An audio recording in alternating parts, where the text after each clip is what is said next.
Fala galera, primeiro vídeo de uma playlist focada em Spark, no PySpark para transformação de dados.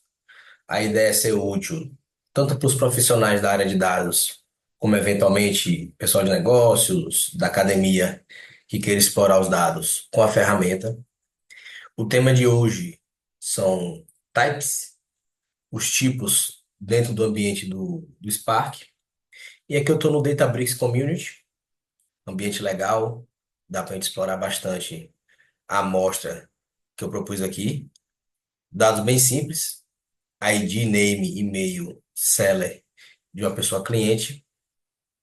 E a ideia é falar dos tipos e estruturas principais do PySpark, sem mais delongas.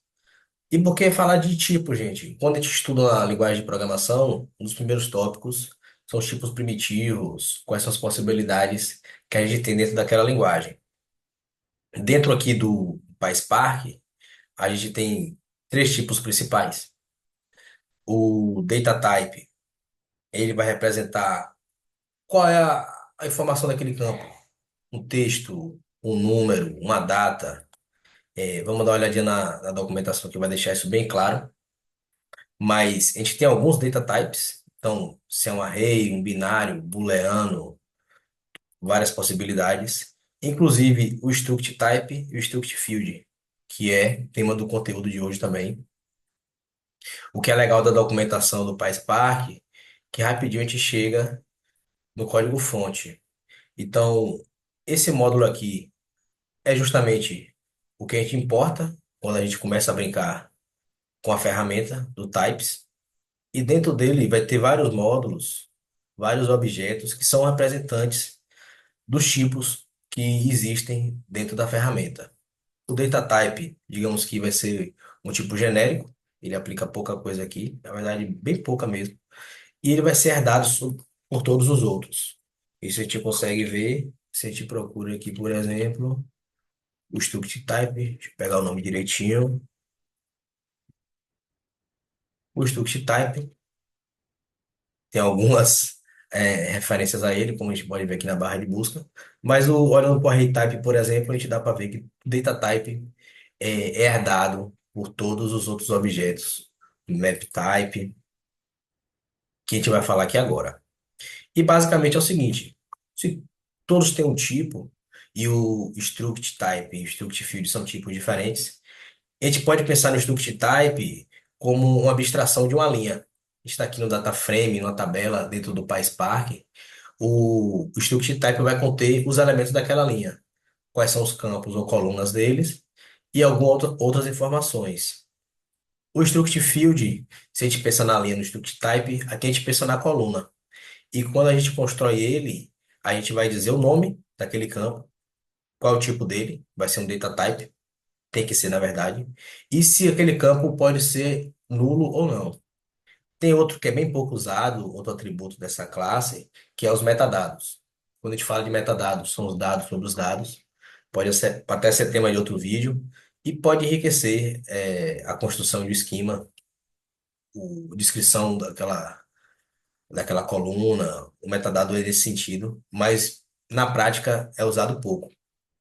Uma coisa que a gente se confunde, quem já trabalhou com declaração de esquema explícita já pode ter visto, é o que é que vem primeiro. Eu mesmo sempre vou na documentação para tirar essa dúvida, mas o struct type vai ser uma lista de struct fields, então ele é a estrutura que contém o struct type.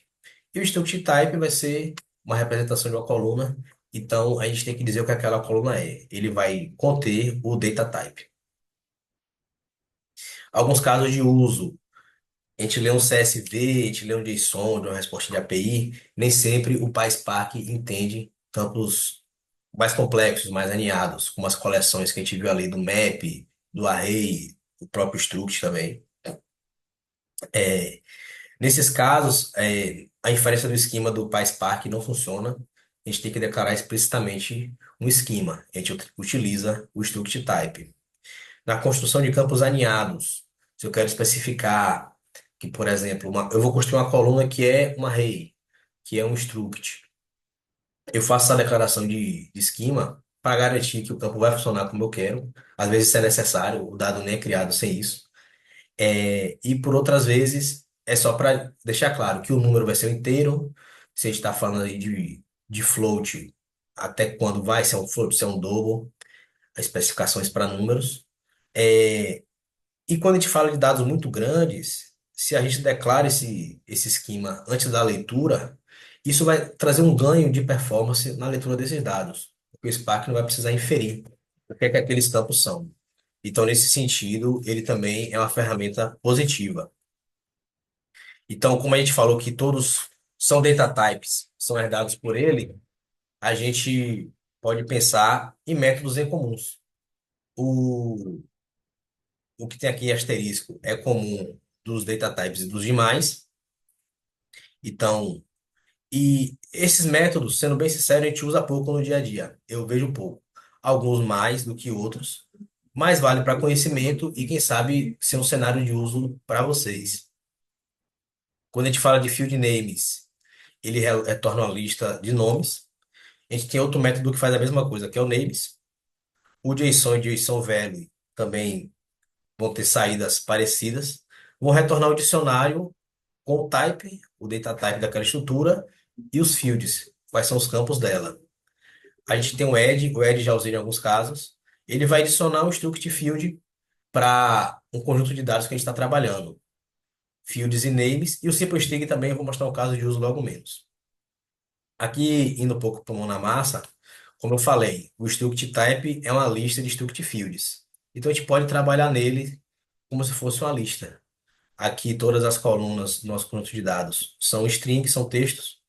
Eu declarei essa coluna aqui justamente para isso, tirando só os nomes dos campos que a gente vai trabalhar aqui com esses dados. E aqui eu estou explorando os métodos, field names, o JSON e os demais. Deixa eu botar para rodar esse notebook, se eu não botei ainda. Mas aqui a gente vai ter a saída, o que é que eles fazem na prática. Então, o esquema é aquela estrutura que a gente fez ali com a compreensão de listas, esse primeiro momento.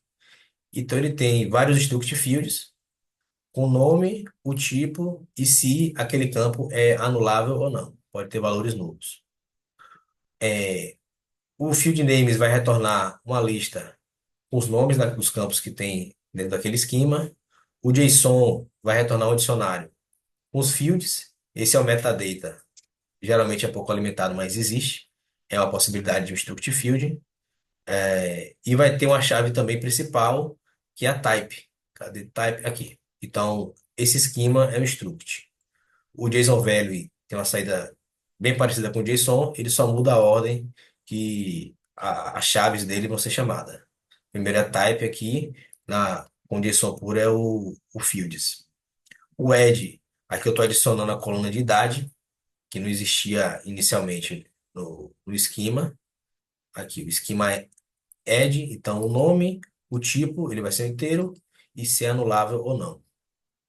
E os demais campos também. Alguns têm a saída idêntica, como eu falei. E aqui eu vou trazer um caso de uso de alguma dessas soluções apresentadas com os métodos desses campos. Aqui eu estou criando uma tabela, só para nosso controle. Então tem todos os campos daquele conjunto de dados explorado. O age nulo, porque ele foi adicionado sem nenhum valor. Só foi adicionado ao esquema. Aqui eu estou adicionando um array.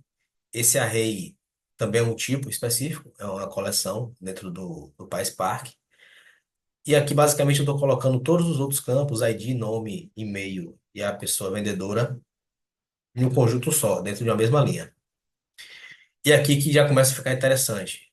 Eu tentei salvar na tabela a carga de dados com agora essa coluna de array, só que essa coluna não existia inicialmente. Então, deu um descasamento do esquema, não conseguiu salvar com cuidado, caiu aqui no exception.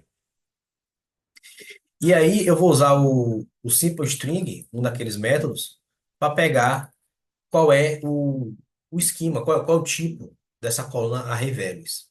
E array values é um array de string. Tendo essa informação, eu vou alterar a tabela, adicionando a coluna justamente com essa chave. Então aqui é um caso de uso do simple string, o método do struct field. E aí, quando a gente tenta salvar novamente o array, não caiu na exceção. E consultando os dados da tabela, agora a tabela tem o campo de array também.